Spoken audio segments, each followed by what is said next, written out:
দেশে এখন পর্যন্ত 12টি জাতীয় সংসদ নির্বাচন হয়েছে। 1991 থেকে 2008 পর্যন্ত নির্বাচন হয় তত্ত্বাবধায়ক বা অন্তর্বর্তীকালীন সরকারের অধীনে, যে নির্বাচন দেশে বিদেশে গ্রহণযোগ্যতা মেলে। নবম সংসদ নির্বাচনের পর আওয়ামী লীগ ক্ষমতায় আসলে আদালতের এক রায়ের আলোকে তড়িঘড়ি করে তত্ত্বাবধায়ক সরকারের বিধান বাতিল করে আওয়ামী লীগ। আনা হয় সংবিধানের পঞ্চদশ সংশোধনী। এমনকি এই সংশোধনীর মাধ্যমে সংবিধানের মৌলিক কাঠামোতেও পরিবর্তন আনে তারা।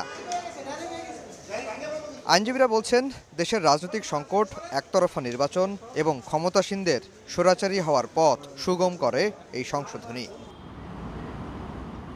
সোমবার পঞ্চদশ সংশোধনী বাতিল চেয়ে রিটের শুনানি হয় উচ্চ আদালতে। শুনানি শেষে সংশোধনীটি কেন অবৈধ হবে না জানতে চেয়ে 8 সপ্তাহের রুল জারি করেন হাইকোর্ট। এই পঞ্চদশ সংশোধনীতে অনেকগুলো আইনগত এবং সাংবিধানিক সমস্যা আছে এবং আমরা যখন রুলের শুনানি করব এগুলো আমরা আদালতকে বলবো। কাজে আমরা এই জিনিসগুলো যেন কোর্ট দেখেন সেই জন্য আমরা একটা রুল চেয়েছি এবং কোর্ট আমাদেরকে একটা রুল দিয়েছে।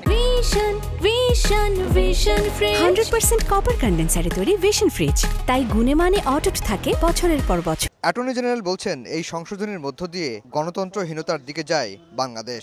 ভোট ডাকাতি করে ক্ষমতায় থাকার পথও সুগম হয়। সংবিধানের মৌলিক কাঠামোটা পরিবর্তন করে দিয়েছে।